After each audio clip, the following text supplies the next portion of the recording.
Friends, hi, ಹೇಗಿದ್ದೀರಾ? Global N S ನ್ಯೂಸ್ಗೆ ಸ್ವಾಗತ. ನಾನು ನಿಮ್ಗೆ ಪುಲ್ಲು ಮಾತಾಡೋದು. ಬನ್ನಿ ಫ್ರೆಂಡ್ಸ್, ಕೊಯ್ದಿಲ್ಲ ಗೀಚಿಲ್ಲ ಕೊರದಿಲ್ಲ ಸುದ್ದಿಯನ್ನಾಗಿ ನಿಮಗೆ ನೇರವಾಗಿ ತಲುಪಿಸುತ್ತೇನೆ. ಬನ್ನಿ ವಿಡಿಯೋದಲ್ಲಿ ಮುಂದುವರಿಯೋಣ. ಫ್ರೆಂಡ್ಸ್, ಪಶ್ಚಿಮ ಮತ್ತು ಏಷ್ಯಾದಲ್ಲಿ ನಡೆಯುವ ಭೀತಿ ತಾರಕ್ಕೇರಿದೆ. ಇದು ಇಸ್ರೇಲ್ ಮತ್ತು ಇರಾನ್ ನಡುವಿನ ಸಂಘರ್ಷ ಈಗ 6ನೇ ದಿನಕ್ಕೆ ಕಾಲಿಟ್ಟಿದೆ. ಇರಾನ್ ತನ್ನ 100 ಬ್ಯಾಲಿಸ್ಟಿಕ್ ಕ್ಷಿಪಣಿಗಳ ಮೇಲೆ ಇಸ್ರೇಲ್ ನಗರಗಳ ಮೇಲೆ ಉಡಾಯಿಸಿದೆ. ಈ ವಿಡಿಯೋದಲ್ಲಿ ನಾನು ಪ್ರಮುಖ ಬೆಳವಣಿಗೆ ಮತ್ತು ಚರ್ಚಿಸುತ್ತಿದ್ದೇನೆ. ಏನೆಂದರೆ, ಇರಾನ್ ಕ್ಷಿಪಣಿ ದಾಳಿಯಿಂದಾಗಿ ಇಸ್ರೇಲ್ಗೆ ಆದ ನಷ್ಟ ಎಷ್ಟು ಮತ್ತು ಅಮೆರಿಕ ಮಿಲಿಟರಿ ಪಡೆಗಳ ಮೇಲೆ ನಡೆದ ದಾಳಿ ಸತ್ಯತೆ ಏನು, ಭಾರತದ ಮೇಲೆ ಈ ಯುದ್ಧ ಪರಿಣಾಮ ಯಾವ ರೀತಿ ಬೀರಬಹುದು ನೋಡಿ. ಪೆಟ್ರೋಲ್ ಮತ್ತು ಚಿನ್ನದ ಬೆಲೆ ಏರಿಕೆಯಾಗುತ್ತಾ ಎಂಬ ಇದರಲ್ಲಿ ನಾನು ಚರ್ಚಿಸುತ್ತಿದ್ದೇನೆ. ಬನ್ನಿ, ಸಂಪೂರ್ಣ ಮಾಹಿತಿ ಮತ್ತು ಲೇಟೆಸ್ಟ್ ಅಪ್ಡೇಟ್ಗಾಗಿ ಈ ವಿಡಿಯೋ ಕೊನೆಯವರೆಗೂ ನೋಡಿ. ಈ ವಿಡಿಯೋ ಮಾಹಿತಿ ಇಷ್ಟವಾದರೆ ಲೈಕ್ ಮಾಡಿ, ಶೇರ್ ಮಾಡಿ. ಬನ್ನಿ ವಿಡಿಯೋದಲ್ಲಿ ಮುಂದುವರೋಣ. ಇದು 6ನೇ ದಿನದ ಯುದ್ಧದ ಮಹಾಯುದ್ಧ ಅಂತ ಹೇಳ್ಬೋದು. ಇರಾನ್ ಇಸ್ರೇಲ್ ಮತ್ತು ನಡುವಿನ ನೇರ ಸಂಘರ್ಷ ಇದು 7ನೇ ದಿನಕ್ಕೆ ಕಾಲಿಟ್ಟಿದೆ. ಇದರಲ್ಲಿ ಕ್ಷಿಪಣಿಗಳ ಮಳೆ. ಇರಾನ್ ಇದು ಬೆಳ್ಳಂಬೆಳಿಗ್ಗೆ ಇಸ್ರೇಲ್ ಪ್ರಮುಖ ನಗರಗಳ ಮೇಲೆ ಗುರಿಯಾಗಿಸಿ 100 ಕ್ಷಿಪಣಿಗಳ ಮೇಲೆ ಬ್ಯಾಲಿಸ್ಟಿಕ್ ಕ್ಷಿಪಣಿ ಉಡಾಯಿಸಿದೆ ಮತ್ತು ಅಮೆರಿಕ ನೆಲೆಗಳ ಮೇಲೆ ದಾಳಿ. ಕೇವಲ ಇಸ್ರೇಲ್ ಮಾತ್ರವಲ್ಲದೆ ಕುವೈತ್ ಮತ್ತು ಕತಾರ್ನಲ್ಲಿರುವ ಅಮೆರಿಕದ ಮಿಲಿಟರಿ ಪಡೆಗಳ ಮೇಲೂ ಇರಾನ್ ಡ್ರೋನ್ ದಾಳಿ ನಡೆಸಿದೆ. ಅಮೆರಿಕ ಸೈನಿಕರ ಸಾವು. ಇದು ಕುವೈತ್ನಲ್ಲಿ ನಡೆದ ದಾಳಿಯಲ್ಲಿ ಅಮೆರಿಕ 5 ಸೈನಿಕರು ಸಾವನ್ನಪ್ಪಿದ್ದಾರೆ ಎಂದು ಪೆಂಟಗನ್ ಅಧಿಕೃತವಾಗಿ ಮಾಹಿತಿ ನೀಡಿದೆ. ಇಸ್ರೇಲ್ ಪ್ರತ್ಯುತ್ತರ.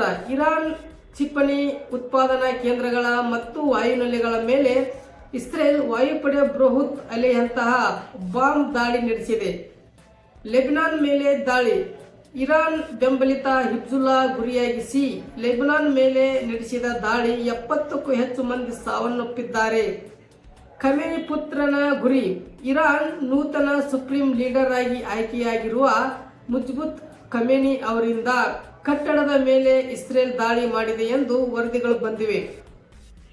ತೈಲ ಬೆಲೆ ಏರಿಕೆ. ಯುದ್ಧ ಎಫೆಕ್ಟ್ನಿಂದಾಗಿ ಅಂತಾರಾಷ್ಟ್ರೀಯ ಮಾರುಕಟ್ಟೆಯಲ್ಲಿ ಕಚ್ಚಾ ತೈಲ ಬೆಲೆ ಏರಿಕೆಯಾಗುತ್ತಿದ್ದು, ಭಾರತದಲ್ಲೂ ಪೆಟ್ರೋಲ್ ಬೆಲೆ ಹೆಚ್ಚಾಗುವ ಭೀತಿ ಶುರುವಾಗಿದೆ. ಕತಾರ್ನಿಂದ ಅನಿಲ ಸ್ಥಗಿತ. ಕತಾರ್ ತನ್ನ ಎಲ್ಲ LNG ಮತ್ತು ಉತ್ಪಾದನೆ ತಾತ್ಕಾಲಿಕ ಸ್ಥಗಿತಗೊಳಿಸಿದ್ದು, ಭಾರತ ಕೈಗಾರಿಕಾ ಗ್ಯಾಸ್ ಮತ್ತು ಪೂರೈಕೆಯಲ್ಲಿ ಸ್ವಲ್ಪ ಅವ್ಯತ್ಯಯ ಆಗಬಹುದು. ಮೋದಿ ಮೈಕ್ರಾನ್ ಚರ್ಚೆ.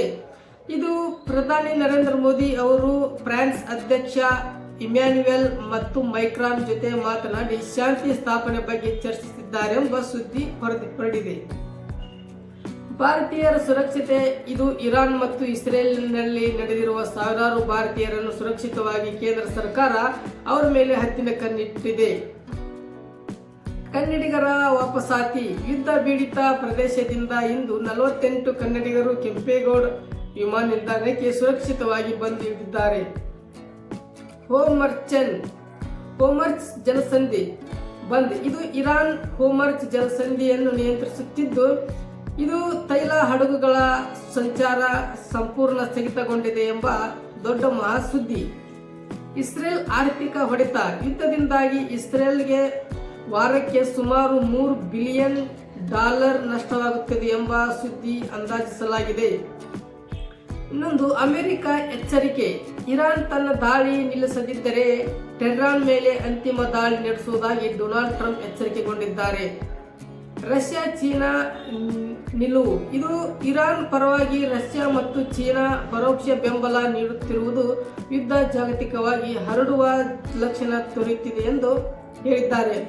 ಭಾರತದ ತೈಲ ಸಂಗ್ರಹ. ಭಾರತದ ಬಳಿ ಸದ್ಯಕ್ಕೆ 90 ದಿನ ಸಾಕಾಗುವಷ್ಟು ತೈಲ ಸಂಗ್ರಹವಿದೆ. ಸದ್ಯಕ್ಕೆ ಆತಂಕ ಬೇಡ ಎಂದ ಸರ್ಕಾರ ತಿಳಿಸಿದೆ. ಇದು ವೀಸಾ ರದ್ದು.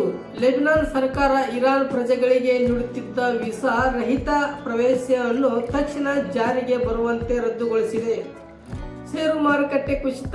ಯುದ್ಧ ಆತಂಕದಿಂದ ಭಾರತೀಯ ಷೇರು ಮಾರುಕಟ್ಟೆ ಸೆನ್ಸೆಕ್ಸ್ ಮತ್ತು ನಿಫ್ಟಿ ತೀವ್ರ ಕುಸಿತ ಕಂಡಿದೆ. ಚಿನ್ನದ ಬೆಲೆ ಏರಿಕೆ. ಯುದ್ಧ ಮುಂದುವರಿದರೆ ಚಿನ್ನದ ಬೆಲೆ ಪ್ರತಿ ಗ್ರಾಂಗೆ 1 ಲಕ್ಷದಿಂದ 2 ಲಕ್ಷದವರೆಗೂ ಏರಿಕೆಯಾಗಬಹುದೆಂಬ ವಿಶ್ಲೇಷಕರು ಹೇಳಿದ್ದಾರೆ. ನೋಡಿ ಫ್ರೆಂಡ್ಸ್, ಇಷ್ಟೆಲ್ಲ ವಿಡಿಯೋ ನೀವು ಇನ್ನೂವರೆಗೂ ನೋಡಿದ್ದೀರಾ. ಇದು ವಿಡಿಯೋ ಹೇಗಿತ್ತು ಅಂತ ಕಮೆಂಟ್ ಮಾಡಿ, ಲೈಕ್ ಮಾಡಿ. ನಿಮ್ಮ ಸಪೋರ್ಟ್ ನಮಗಿರಲಿ. ನಿಮ್ಮ ಸಪೋರ್ಟ್ ನಮಗೆ ದೊಡ್ಡ ಸಬ್ಸ್ಕ್ರೈಬರ್. ಹಾಗಾಗಿ ಸಬ್ಸ್ಕ್ರೈಬ್ ಮಾಡ್ಕೊಂಡು ಲೈಕ್ ಮಾಡಿ. ಈ ತಪ್ಪದೆ ಸಬ್ಸ್ಕ್ರೈಬ್ ಮಾಡ್ಕೊಂಡು ಮರಿಬೇಡಿ. ಇಂದಿನ ವಿಡಿಯೋ ಮುಗಿಸುತ್ತೇನೆ. Bye friends.